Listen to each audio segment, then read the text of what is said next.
बैगा जनजाति का बताऊं, टैटू की बात हो रही, वो भारतवर्ष की अकेली ट्राइब है जो होल बॉडी पे टैटू करती है। आपको क्या ये बात मालूम है कि वो फिगरेटिव नहीं है? उनका कोई टैटू फिगरेटिव नहीं है बैगा जनजाति में। तो क्या है वो? टैटू होते काहे की हैं फिर? फिगर नहीं है तो दरअसल वो ज्योमेट्री है, वो रेखाएं हैं। हर जगह उनका टैटू है और उसका अर्थ है। यही तो मैं कह रहा हूं आपसे कि वो ज्यामिति में क्यों है, फिगर में क्यों नहीं है।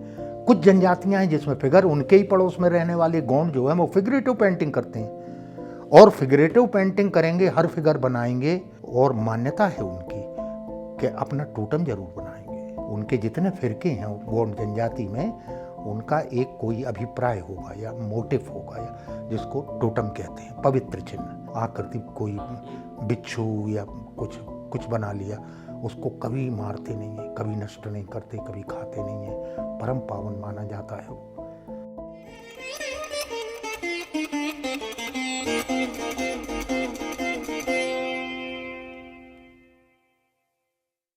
किसी भी विभ्रम का समाधान जो है वो शास्त्र से मत करना, वो हमेशा लोक से करना। क्यों कहा उनने ऐसा? उनने ऐसा इसलिए कहा था कि लोक है दरअसल जीवन, वो नदी के प्रवाह की तरह है, वो निरंतर बह रहा है, बदल रहा है, अपने आप को नवाचारी कर रहा है। तो शास्त्र के प्रमाण के लिए भी ऋषि कह रहा है कि लोक से प्रमाण लेना, तुम सही समाधान तक पहुंच जाओगे, है ना। तो इसका मतलब ये निकलता है कि शास्त्र के ने सदा लोक से ग्रहण किया है और लोक जो है उसने शास्त्र से ग्रहण किया है। अब शास्त्र से ग्रहण करने का ढंग क्या था उसका? शास्त्र से ग्रहण कैसे होता है? जब हमारे महान साधना में रत ऋषियों को, जिन्होंने शास्त्र बनाए अपने ज्ञान से, उनके सामने ये समस्या आई कि थोड़े से पढ़े लिखे लोगों तक शास्त्र सिमट के रह जाएंगे, इनका ज्ञान सिर्फ उनके अलावा किसी को नहीं होगा, वो व्यापक लोक समाजों तक हम इस ज्ञान को कैसे ले जा सकते हैं। तो उन्होंने क्या कीमिया, उनकी विधि क्या थी? उन्होंने कहा कि ये जो सारा ज्ञान है हमारी वैदिक परंपरा का, श्रुति का, आगम का, वेदांग का, इस सारे ज्ञान को लेकर ज्ञान को रस में बदलो। रस में बदलो, रस की तरह लोग ग्रहण कर लेगा। तो उन्होंने कहा कि इसका तरीका क्या होगा? तो बोले सारे ज्ञान के आख्यान बना दो, आख्यान बनाओ। तो हमारे देश में दो महान आर्ष परंपरा के आख्यान आए, एक श्री वाल्मीकि का रामायण और दूसरा वेद व्यास का महाभारत। इसीलिए वेद व्यास ये दावा करते हैं कि जो महाभारत में नहीं है वो कहीं नहीं है। क्यों ये दावा किया था उनने? उसमें सारे मानवीय प्रश्न हैं, चिंताएं हैं, तनाव हैं, संघर्ष है, प्रतिस्पर्धा है, उत्तर हैं, प्रश्न हैं, सब है। ये दावा इसलिए किया था उनने। अब ये सब लोग के पास सारा ज्ञान रस होके आया कि रस की तरह ग्रहण कर लेगा लोक समाज। जो निरक्षर है वो भी उसको समझ लेगा, जो शास्त्र की परंपरा में नहीं है, जो पढ़ा लिखा नहीं है, जो कामगार है, बस एक बार कथा सुन ले, ज्ञान की कथा सुन ले, केवल सब पहुंच जाएगा उसके पास। क्योंकि वो रस है ना, उसको आनंद भी आएगा। हाँ, ज्ञान को रस की तरह ग्रहण कर लेगा, ज्ञान को ज्ञान की तरह, मीमांसा की तरह, भाष्य की तरह, टीका की तरह, व्याख्या की तरह नहीं समझ पाएगा वो। तो भारत जो है उसने बहुत काम किया है भाई, ज्ञान के लिए काम किया, ज्ञान के साधारणीकरण के लिए काम किया। कैसे? अब आप देखिए कितनी विधियां हमारे देश में फिर इस ज्ञान रस के संप्रेषण की बनाई गई। प्रवचन करिए, व्याख्यान करिए, कथा करिए। तो एक पूरी व्यास परंपरा हमारे पास आई, व्यास बैठते हैं गादी पे, कथा करते हैं, है ना। तो है क्या? अंततः वो सब ज्ञान है। हर समाज अपनी विधियों की तलाश करता है। जब कोई समाज अपनी खुद की विधियों की तलाश नहीं करता तो आप उधार लेते हैं विधियों को और वो किसी के काम नहीं आती अंततः। हम लोगों से गलती यही हुई है कि हमने अपने पूर्वजों से ये नहीं सीखा कि शोध हम करेंगे तो अपनी शर्तों पे करेंगे, मेथडोलॉजी हमारी होगी, ज्ञान हमारा है तो अब ज्ञान हमारा है और मेथडोलॉजी आप बेस्ट से ले रहे हैं, तो क्या विश्लेषण होगा उसका? कुपाठ होगा केवल। आज आईकेएस में या बाकी चीज़ों में जो रिसर्च हो रहा है, इसका सही रिसर्च ना होने का कारण यही है कि मेथडोलॉजी हम वेस्ट का यूज़ कर रहे हैं। आप तो बनाते हैं आंकड़े, आप बनाते तालिकाएं। आप महाभारत पढ़ेंगे तो गिनती करेंगे कितने पात्र हैं उसमें, इससे महाभारत पकड़ में आ जाएगी आपके। यही तो मेथडोलॉजी है आपकी, और है क्या? डाटाबेस है वो पूरा। वो कहीं और है, उसका सत्य कहीं और है। उसका सत्य क्या है? देखिए, जब मैं रस की बात कह रहा हूँ ज्ञान के, तो इसको ठीक से समझ लीजिए। दो उन्मेष है महानतम भारत में रस के, ज्ञान के रस के दो उन्मेष हैं। मैंने कहा श्री वाल्मीकि राम कथा के बारे में वे कह रहे हैं कि इन महान नायक को देखते रहना, ये मर्यादा के पुरुषोत्तम हैं। उनका समस्त आचरण जो है जीवन में, अगर तुम थोड़ा सा भी कहीं उतार लोगे तो तुम्हारा जीवन सुवासित हो जाएगा, सार्थक हो जाएगा। उनकी यात्रा ऐसी है, ऊर्ध्वगामी यात्रा है, वो मूल्य धर्म यात्रा है ना। वे वैल्यूज को लेके चलते हैं। फिर शताब्दियों बाद एक दूसरे ऋषि आते हैं, वेदव्यास, और वो कहते हैं कि देखिए, मूल्य की चर्चा तो आपने बहुत कर ली है, थोड़ी सी मूल्यहीनता की भी चर्चा करो, उसके बिना सत्य पूरा नहीं होता। वो भी जीवन में है कि जब हर मूल्य टूट रहा हो, हर मर्यादा भंग हो रही हो, उसका आख्यान महाभारत आया। ऐसी कौन सी मर्यादा है जो महाभारत में टूटी नहीं? ऐसी कौन सी प्रतिज्ञा है जो नष्ट नहीं हुई, है ना। लेकिन इस सब का परिणाम क्या हुआ? इस सब का परिणाम व्यास आपको यही बताना चाहते हैं कि एक दिन वो महाआख्यान जो है वो महाजीवन की गाथा और जीवन युद्ध के द्वार तक आपको ले आता है। वहाँ सिर्फ अंधेरा है और कुछ भी नहीं। वहाँ सब नष्ट हो रहा है। जो जीत रहे हैं उनकी आरती उतारने वाले लोग नहीं बचे उस महायुद्ध के बाद, और जो पराजित हुए उनके शव उठाने वाले नहीं मिल रहे थे। फिर जीवन ऐसा हो जाता है। ज्ञान की परंपरा के दो आख्यानों ने तुम्हें बताया कि एक की उंगली पकड़ के चलोगे, एक के पग चिन्हों को देखते रहोगे, तो वो यात्रा कुछ और है ना। जीवन उससे चलता है। वो जीवन की प्रेरणा वही बन सकता है। जीवन की प्रेरणा महाभारत नहीं बन सकता, क्योंकि वहाँ सब मूल्य टूट रहे हैं, वहाँ सब गिर रहा है, वहाँ जीवन नष्ट हो रहा है, वहाँ प्रतिशोध है, बदला है, घृणा है, द्वेष है। क्या करोगे अपने जीवन में इसको लेकर? इसीलिए तो शायद हमारे देश में ये एक लोक आस्था है कि महाभारत घर में मत रखना। अब ये क्यों कहा गया था? ये इसीलिए कहा गया था। क्या होगा उससे? पढ़ भी लोगे तो क्या होगा? क्या सीखोगे तुम उससे? लेकिन हर घर में रामायण को रखना तो ऐसा लगता है कि जैसे आपके घर में महान एक रचना रखी हुई है, सदा प्रेरित करेगी आपको, सदा मूल्य की ओर उन्मुख करेगी, सदा प्रेरणास्पद रहेगी, हैं? जी बिल्कुल। तो हमारी ज्ञान की परंपरा के जो आख्यान हैं, ये दरअसल ज्ञान को रस में बदलने के महानतम प्रयत्न थे, उस जनता तक ले जाने के लिए जो शास्त्र नहीं जानती है। लेकिन हमारे लोक समाजों के पास जीवन का अनुभव है। लोक और आदिवासी समाज क्या? जीवन की पाठशाला है। वहाँ जीवन से सीख के ज्ञान आता है, जो भी आता अनुभव से आता है। एक किसान का अनुभव, एक बढ़ई का अनुभव, एक लोहार का अनुभव है। ये अनुभव कहाँ से? ये जीवन अनुभव है, जीवन की पाठशाला में सीखा जाता है। एक अनुभव है शास्त्र का जो साधना से मिलता है, एक अनुभव है जीवन का जो जीवन के अनुभव से मिलता है, जी के मिलता है, काम करके मिलता है। दोनों को मिला के ही दरअसल ज्ञान स्वयं को पूर्ण करता है, क्योंकि अल्टीमेटली ज्ञान अनुभव है। एक ऋषि के पास भी अपनी दीर्घ साधना का और उसके पश्चात कभी एक सत्य का कोई प्रकाश उनके सामने हुआ, उसको उन्होंने लोगों से कहा, तो वो भी तो अंततः साधना का एक महान अनुभव है, प्रकाश अनुभव है।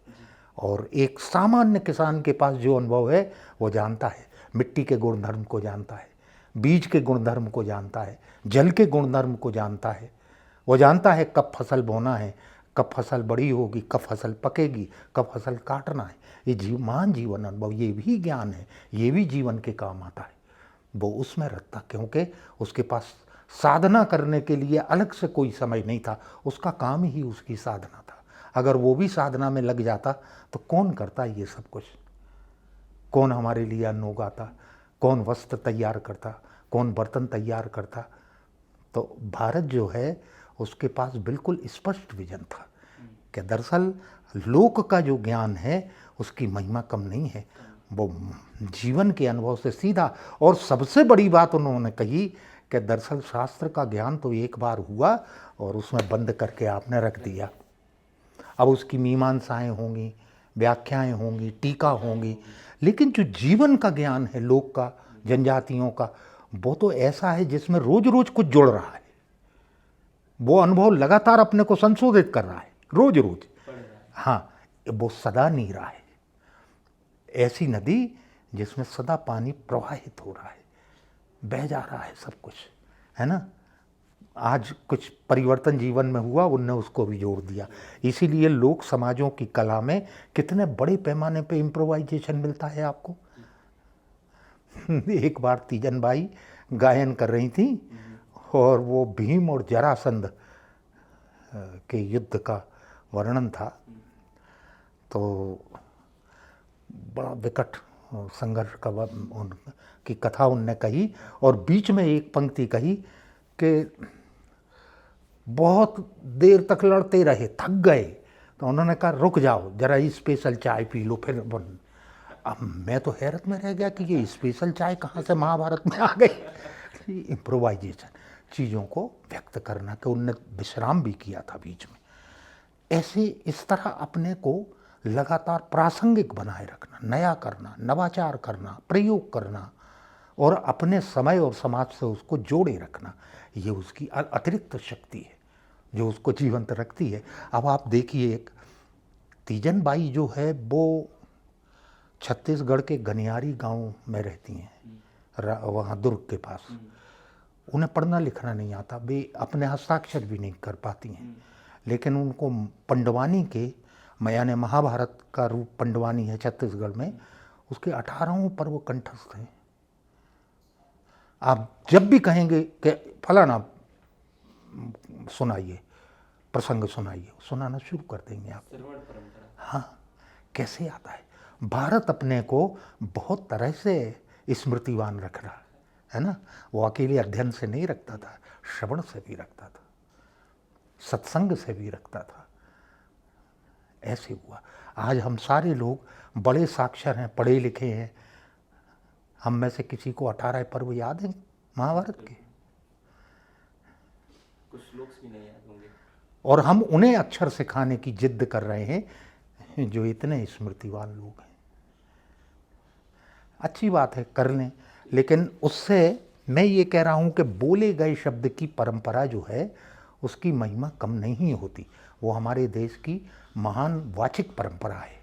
उस वाचिकता से ज्ञानवान है हमारे देश का लोक समाज और आदिवासी समाज।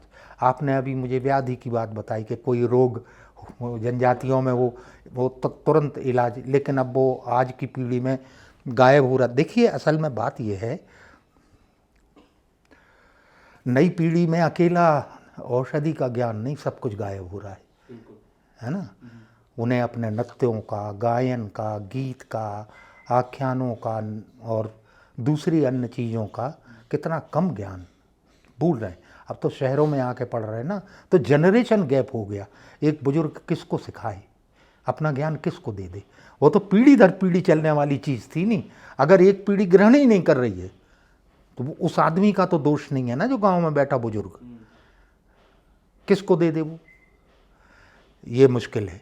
लेकिन सौभाग्य से हमारे देश में कुछ ऐसी परंपराएं, जैसे मैं आपको बैगा जनजाति का बताऊं। बैगा जनजाति में मतलब एक गुण है, और वहाँ बहुत सारे मतलब वो होते हैं, क्या, बड़वा, वो सिर्फ औषधि का ज्ञान रखते हैं। कम्युनिटी के कुछ लोग, हाँ, उनका यही काम है। ओझा हैं वो एक तरह के, और उनके डॉक्टर भी हैं पारंपरिक, उनको सारी जड़ी बूटियों का ज्ञान भी है और बनाते हैं, वो बराबर देते हैं लोगों के लिए। कम्युनिटी के लोग उनके पास जाते हैं। बैगा जनजाति में की बात कर रहा हूँ। अब उनका क्षेत्र यहाँ मंडला से लगा के जाता अमरकंटक तक। अमरकंटक हिमालय के बाद भारत में वानस्पतिक औषधियों का सबसे बड़ा क्षेत्र है, सबसे समृद्ध क्षेत्र है। हर जड़ी बूटी वहाँ मौजूद है। वहाँ से खोज के लाते हैं, वो आज भी लाते हैं। तो ये चीज़ें अभी हमारे समाज, अब आप कितने बड़े पैमाने पे गोंड पेंटिंग को भोपाल में और मध्य प्रदेश के दूसरी जगहों पर खूब देखते होंगे। कैसे एक पूरी जनरेशन नई जो थी वो उसमें चली गई, उसने अन्यों को सिखाना शुरू किया, उसका एक मार्केट बन गया और सारे देश में वो सराही जा रही है और लाखों करोड़ों रुपए की पेंटिंग बिक रही हैं। गोंड पेंटिंग, ट्राइबल पेंटिंग, प्रधान लोगों का काम है वो। मंडला के गोंडों की एक सब ब्रांच है प्रधान। तो मेरे कहने का मतलब है बहुत तरह से चीज़ें बदलती भी हैं, बचती भी हैं। जब हम ये कहते हैं कोई चीज़ लुप्त हो रही है तो हमें विचार करना चाहिए, क्या इसमें सच्चाई है, ये कहना चाहिए, या वास्तविकता ये है वो सिर्फ रूप बदल रही है। कोई एक चीज़ जा रही है तो कोई एक चीज़ उसकी जगह खड़ी भी हो रही है। आप ये देखें हमारे समय में कितने बड़े पैमाने पे गोदना की जो परंपरा है, टैटू आप जिसको कहते हैं, है ना, वो एकदम उभार पे आ गई। मुझे याद है जब मैंने 35-40 बरस पहले 1000 ट्राइबल और फोक टैटू मोटिव जो हैं उनको इकट्ठा किया था और अपने जर्नल का एक स्पेशल इशू निकाला था, तो वो भारत में पहला काम था। किसी ने उस पर काम ही नहीं किया था।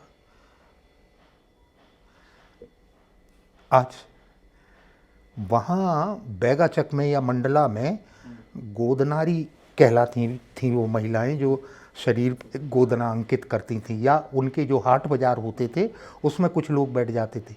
आज जो है हजारों लोग जो ये काम आपको सिखा सकते हैं भी कर रहे हैं। उनने दुनिया के स्तर पे इसको फैला दिया।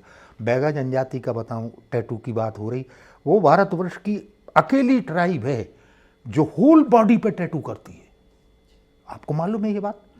आपको क्या ये बात मालूम है कि वो फिगरेटिव नहीं है? उनका कोई टैटू फिगरेटिव नहीं है बैगा जनजाति में। तो क्या है वो टैटू होते काहे के हैं फिर, फिगर नहीं है तो? दरअसल वो ज्योमेट्री है, वो रेखाएं हैं। पैर पे, हाथ पे, पीठ पे, सीने पे, चेहरे पे, माथे पे, हर जगह उनका टैटू है और उसका अर्थ है। कुछ सर उसके बारे में थोड़ा सा। यही तो मैं कह रहा हूँ आपसे कि वो ज्यामिति में क्यों है, फिगर में क्यों नहीं है। कुछ जनजातियां हैं जिसमें फिगर, उनके ही पड़ोस में रहने वाले गोंड जो है वो फिगरेटिव पेंटिंग करते हैं और फिगरेटिव पेंटिंग करेंगे, हर फिगर बनाएंगे और मान्यता है उनकी कि अपना टोटम जरूर बनाएंगे। उनके जितने फिरके हैं गोंड जनजाति में, उनका एक कोई अभिप्राय होगा या मोटिव होगा, या जिसको टोटम कहते हैं, पवित्र चिन्ह, है ना। आकृति कोई बिच्छू या कुछ बना लिया, उसको कभी मारते नहीं है, कभी नष्ट नहीं करते, कभी खाते नहीं है, परम पावन माना जाता है वो। सब जनजातियों का सबका अलग अलग है। एक जनजाति के भीतर में जितनी उप जनजातियां हैं उनके टोटम अलग अलग है। ये एक प्रकार से हम जो जीव जंतु वनों में है उनको बचाने की देखिए ये हम आजकल सोचने लगे हैं, दरअसल वो सोच है समग्र ये है कि एक जनजाति क्षेत्र में आप जाएं और पेड़ पौधों फूलों को देख के कहें प्रकृति कितनी सुंदर है, तो वो समझ नहीं पाएंगे कि आप किस चीज़ को सुंदर कह रहे हैं। क्योंकि सुंदरता को के लिए देखने वाला लगता है। एक चीज़ होती है सुंदर, एक चीज़ होती है सुंदरता को देखने वाला। उसमें भिन्नता होना आवश्यक है। वे अपने को प्रकृति से इतना अभिन्न मानते हैं कि वे समझ ही नहीं पाते कि क्या चीज़ सुंदर है। इतने अभिन्न है प्रकृति के साथ। हाँ, उनके कुछ वन हैं, वन के भीतर कुछ स्थान बनाते हैं, उसको देववन कहते हैं। वो क्या कहते हैं? देववन। कि वो देवता हमारे रहते हैं, हमारी ट्राइब के वहाँ पे, उनकी स्थापना है। और उतना क्षेत्र जो है वहाँ संध्या के बाद कोई नहीं जाता, वहाँ कभी कोई शौच नहीं करता, कोई अपवित्र कार्य नहीं करता। और वहाँ लगे हुए पेड़ जो हैं उनसे बाकायदा मतलब देववन में अनुमति लेके तोड़ते हैं वो लोग, या वृक्ष काटते हैं। कोई पुराना पेड़ हो गया गिर रहा है तो अनुमति लेके। देववन की ये महिमा है। जब आप लोगों ने ये तथाकथित पर्यावरण का ज्ञान और पर्यावरण की चिंता करना शुरू नहीं किया था, हजारों वर्षों से ऐसा कर रहे हैं। वे जानते हैं, उनने कभी अनावश्यक पेड़ नहीं काटे। वे जंगलों में रहने वाले लोग, उन्होंने कभी वन नष्ट नहीं किए। लेकिन आपने तो 100-150 साल के भीतर जो तमाशा किया है, साफ कर दिए सारे जंगल, उनने नहीं किया। और वे पर्यावरण की चिंता नहीं करने वाले लोग थे, जीने वाले लोग थे। क्योंकि वो अपने आप को उससे भिन्न मानते ही नहीं थे।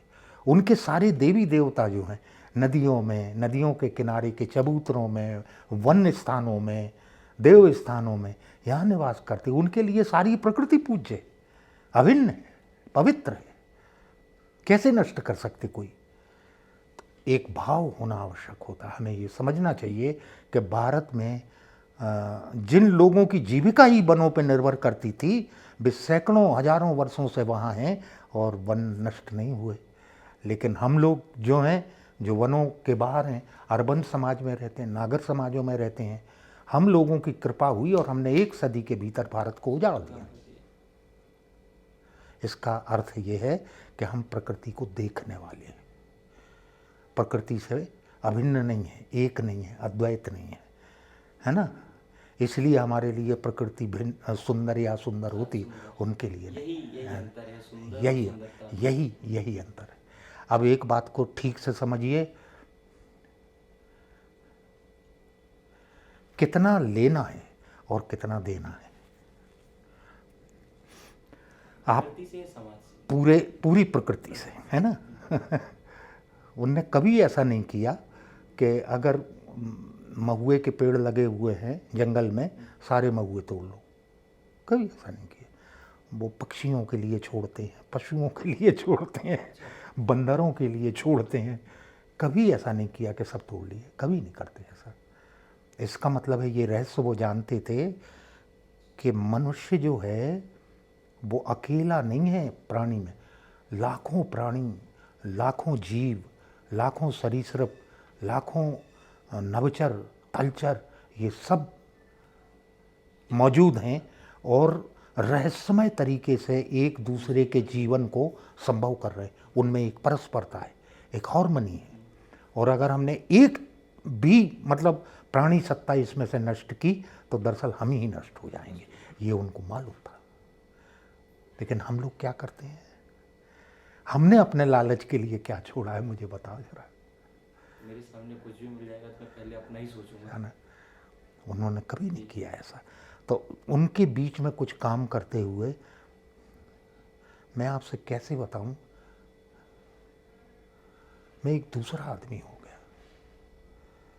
इसके पहले तो मैं विश्वविद्यालय में पढ़ता था, डॉक्टरेट कर रहा था, फलाना कर रहा था, ठिकाना कर रहा था। लेकिन जब मैं उनके बीच संयोगवश काम करने गया तो मुझे समझ में ही नहीं आता था। मुझे लगता था मैं एक भिन्न दुनिया में आ गया हूँ जिसके बारे में मुझे कुछ भी नहीं मालूम है, क्योंकि मेरी शिक्षा ने उसके लिए अपनी हर खिड़की दरवाजे बंद कर रखे हैं, भारत के लिए बंद कर रखे हैं। आप कहते हैं हम संसार जानते शिक्षा से, मैं कहता हूँ अपनी स्थानिकता जानते हो। क्यों दरवाजे बंद हैं उसके लिए? क्या हो गया?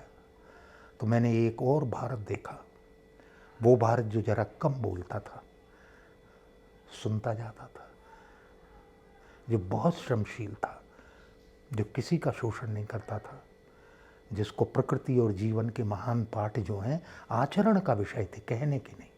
आचरण में ज्ञान नहीं होगा तो महान ज्ञान भी रखा रहे, उससे होने वाला क्या है? ज्ञान अपने को सार्थक करता है जब आचरण का विषय बने। उनके पास तो सब कुछ आचरण में था। तो एक और दुनिया देखी थी। मैं बड़ा अपने को भाग्यवान आदमी मानता हूँ कि मुझे वो दुनिया बहुत निकट से देखने मिली। मैंने इतने सच्चे और इतने भले लोग नहीं देखे।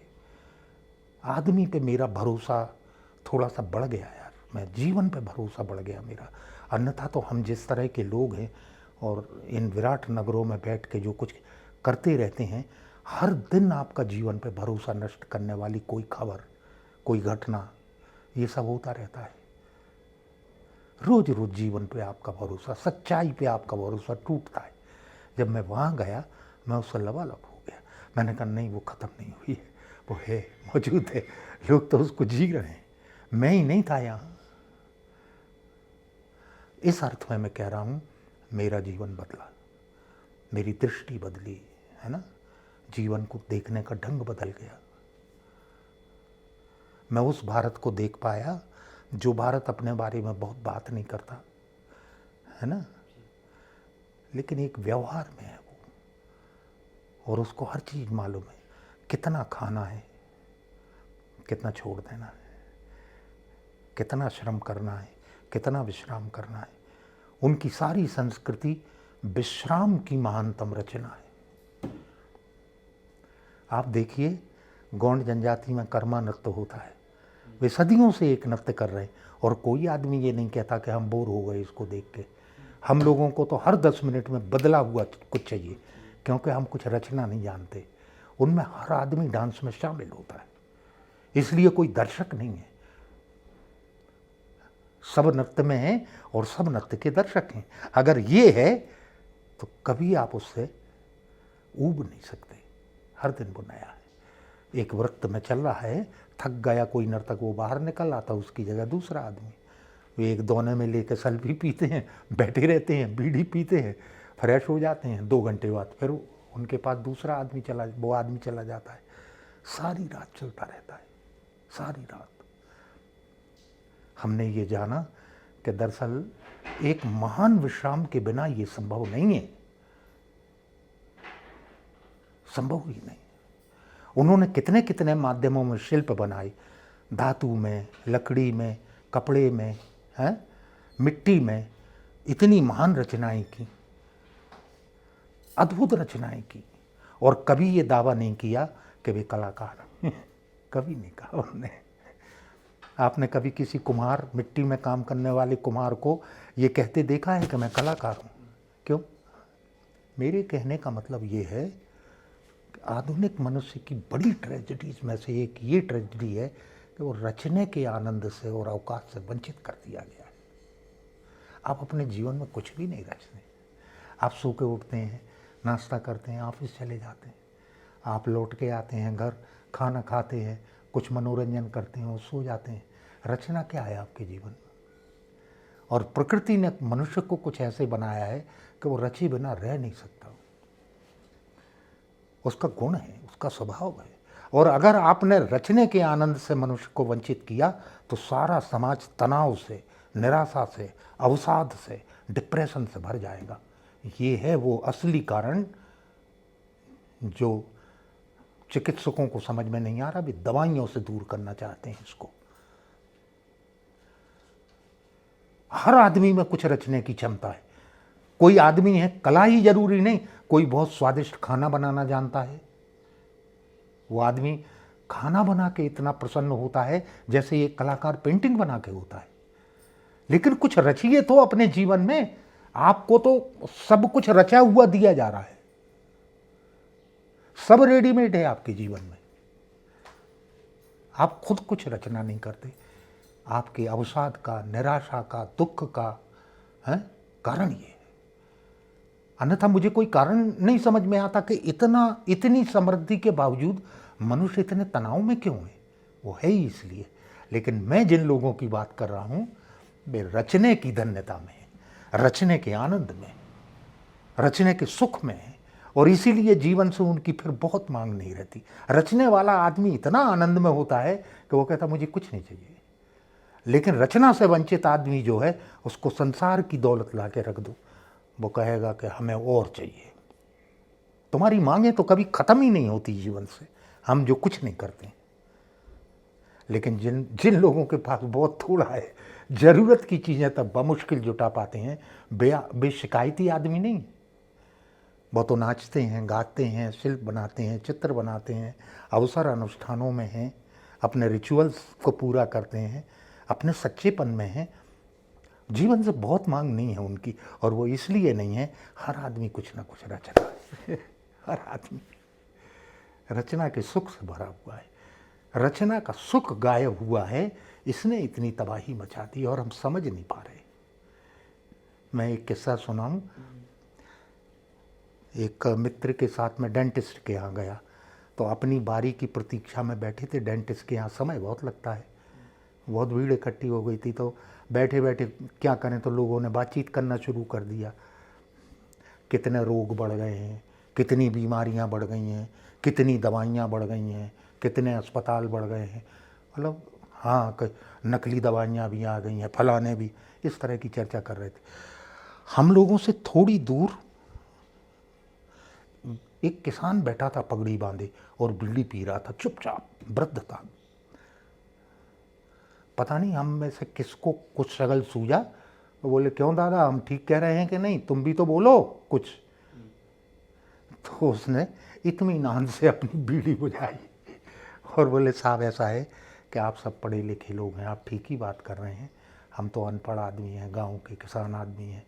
हम तो सिर्फ इतना जानते हैं कि अगर फसल ने दवाई खाई है तो आदमी को भी दवाई खाना पड़ेगी।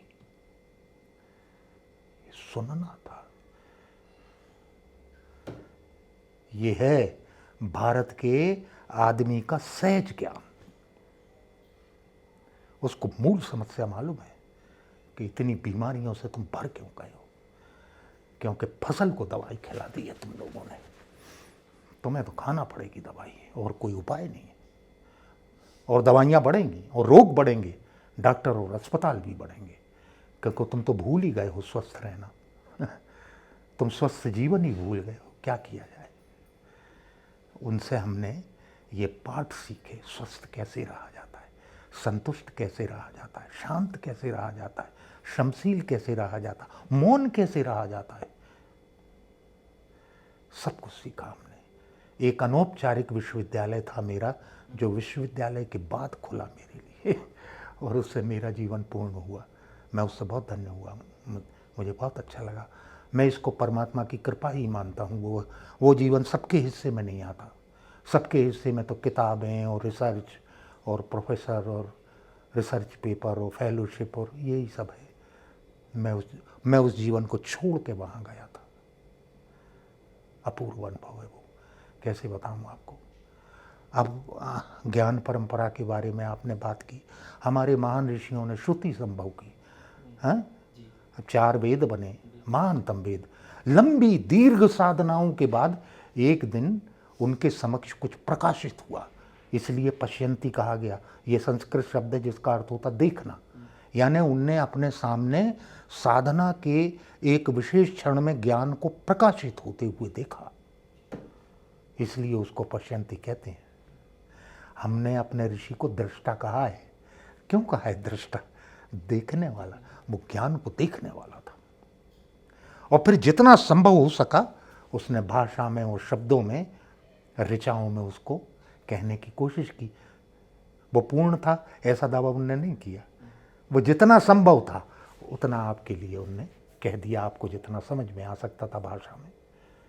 क्या करें कि भाषा की सीमा है, भाषा बहुत नहीं कह पाती है ना। भाषा के बहुत सारे लेयर हैं। स्वर की भाषा को हम नहीं समझते हैं, प्रकाश की भाषा को हम नहीं समझते। क्या किया जाए। लेकिन उनमें इतनी योग्यता क्षमता थी साधना से कि भाषा के इतने स्तरों को जानते थे वो। कई बार तो मौन रह के केवल देख के किसी आदमी को अपनी बात को संप्रेषित कर देते थे। हम तो कुछ नहीं कर पाते हैं। और वे ये जानते थे कि रास्ते तो 2 ही हैं। एक ज्ञान का रास्ता है जो साधना से जाता है, और एक रास्ता है जो प्रेम से जाता है, भक्ति से जाता है, समर्पण से जाता है, प्रार्थना से जाता है। उनने महान प्रार्थनाएं बना दी कि अगर तुम बहुत भक्त वत्सल आदमी हो तो कुछ मत करो, किसी ज्ञान की ज़रूरत नहीं, तुम परमात्मा के आगे समर्पित हो सकते हो, कोई शास्त्र मत पढ़ो, प्रेम में हो सकते हो तुम। जो प्रेम में है उसको किसी ज्ञान की ज़रूरत नहीं, प्रेम महाज्ञान है। और जब प्रेम होगा तो उन्होंने कहा क्या होगा? बोले तब समय नहीं होगा, तब काल नहीं होगा। बोले क्यों नहीं होगा? बोले प्रेम का लक्षण ही है, प्रेम हुआ और समय को विदा होना पड़ता, समय की चेतना नहीं रहती तुम्हारे लिए। संसार क्या है? संसार पूरे समय समय की चेतना है। 5 बज गए, 6 बज गए, ऑफिस जाना है, फलाना जाना, ठिकाना जाना है। एक भक्त के लिए इस दौड़ भाग का कोई अर्थ नहीं। वो घड़ी में नहीं जीता, वो समय में नहीं जीता, वो प्रेम में जीता है। तुम लौकिक प्रेम भी किसी से सच्चे मन से करने लगो तो समय को जाना पड़ेगा, तुम्हें समय की प्रतीति नहीं रहेगी। कौन सी ऋतु आ गई, कौन सा काल आ गया, कौन सा वर्ष बदल गया। मैं तो कहता हूँ, लोग कहते हैं कि हम कैसे जाने कि प्रेम में हैं। हमने कहा उसकी एक कसौटी है, अगर तुम सच्चे प्रेम में हो तो तुमको समय की अनुभूति गायब हो जाएगी, और अगर समय की अनुभूति बची हुई है तो तुम समझ लेना तुम आकर्षण में हो, प्रेम में नहीं हो। फिर उनने कहा अगर इतनी शक्ति है प्रेम में तो भैया फिर भगवान की आराधना की विधि बना दो इसको। भगवान की आराधना की विधि प्रेम बना तो उसको हमने क्या कहा? भक्ति। भक्ति कहा उसको। हमारे देश के महानतम भक्त कवियों ने कितनी संस्कृति की रचना की है। उनमें कवि हुए हैं, चित्रकार हुए हैं, संगीतकार हुए हैं, कितना कितना सांस्कृतिक दाय उनने रचा है हमारे देश के लिए। किस लिए रचा है? अपने इष्ट की भक्ति में। सूरदास हैं, वे पद रचना करते हैं, वे थकते ही नहीं हैं। ऐसा कहते 1.25 लाख पदों की रचना की थी उनने उन्हें याद ही नहीं है अपने इष्ट के लिए। हरिदास महाराज हैं, वो ध्रुपद गाते हैं वृंदावन में, निधिवन में बैठ के। उन्हें याद ही नहीं है कि तानसेन और बैजू बावरा जैसे महानतम संगीतकार उनके पैरों की धूली और शिष्य हैं, और वे किसी के लिए नहीं गाते। जब अकबर का संदेशा आया कि अकबर ने बोला होगा तानसेन से कि तुम्हारे गुरु को सुनना है, तो बोले वो तो कहीं जाते नहीं। बोले क्यों? बोले क्योंकि वो परमात्मा के राज्य के बाहर नहीं निकलते, वे उन्हीं के लिए गाते हैं, उन्हीं को सुनाना चाहते हैं। उन्हें किसी को खुश नहीं करना है, उन्हें कोई धन नहीं चाहिए, उन्हें कोई पुरस्कार नहीं चाहिए। अब एक भक्त इस तरह का होता तो इस देश ने 2 शाखाओं में काम किया। उसने महानतम ज्ञानी पैदा किए, है ना। कपिल, कणाद, कैसे कैसे महान ऋषि, दार्शनिक, है ना। उनका रास्ता था ज्ञान का साधना का रास्ता था उनका, और दूसरा रास्ता था हमारा भक्ति का रास्ता, प्रेम का रास्ता, समर्पण का रास्ता, प्रार्थना का रास्ता। उसने भी हमारे देश में क्या क्या पैदा किया। मीराबाई पैदा की, सूरदास पैदा किए, कबीर पैदा किए, हैं, तुलसी पैदा किए। क्या नहीं उनने दिया हमारे लिए। आज भारत सो के उठता है, करोड़ों लोग इस देश में जो है तुलसी के पद से अपने अपने दिन का आरंभ करते हैं, है ना। अगर इससे बड़ा कविता में कोई सौभाग्य किसी ने पाया होगा कि करोड़ों लोग सुबह उठते ही आपकी कविता का एक पद जो है वो प्रार्थना की तरह गाने लगे। कविता के भाग्य में इतनी बड़ी धन्यता तो धरती में किसी के हिस्से में नहीं आई होगी जो भारत के हिस्से में है। हमें समझने की कोशिश करना चाहिए। अपने ही देश की जो महान विरासत और उत्तराधिकार है उसका मूल्य तो समझे हम लोग, हैं। और एक दूसरी बात, भारत जो था वो अकेले ज्ञान में नहीं था, वो ज्ञान के रास्ते में हमें चेतावनी भी ऋषियों ने दी है। क्या? कि ज्ञान ले लेना अच्छी बात है, लेकिन तुम्हें अगर ज्ञान को विसर्जित करना नहीं आता है तो ज्ञान बोझ बन जाएगा तुम्हारे ऊपर। ज्ञान को विसर्जित करते रहो विसर्जित करने की भी कीमिया होती। तुमने जैसे ही एक शिष्य को अपना ज्ञान दिया, तुम उस ज्ञान से एक अर्थ में मुक्त हो गए। चलो, निर्भर है अब। तो उन्होंने कहा कि मुक्ति के मार्ग में आखिरी बाधा ज्ञान है। एक बार हम गुरु के पास जाते हैं कि हम अज्ञानी हैं, हमें ज्ञान दो, वे दीक्षा देते हैं, हम ज्ञान में आ जाते हैं, अज्ञान चला जाता है, फिर ज्ञान आ जाता है। अब 50-50 साल तक खोपड़ी पे वो ज्ञान रख के बैठे हैं आप अकेले। तो ऋषि ने कहा कि दरअसल निर्भर होने, कोई भार नहीं, निर्भर होने और परम जीवन मुक्ति के लिए तुम्हें एक दिन ज्ञान को भी छोड़ना पड़ेगा, है ना। कैसे ज्ञान में जाना है और कैसे एक दिन धन्यवाद दे के ज्ञान को विदा कर देना है। उसने दोनों चीज़ें सिखाई तुमको। उसने तुमको लौकिक प्रेम भी सिखाया और अलौकिक प्रेम भी सिखाया। तुम कृष्ण से प्रेम कर सकते हो, फिर काल को जाना पड़ेगा, समय को जाना पड़ेगा, ये भी सिखाया। ये इसको भी उनने महाज्ञान कहा है।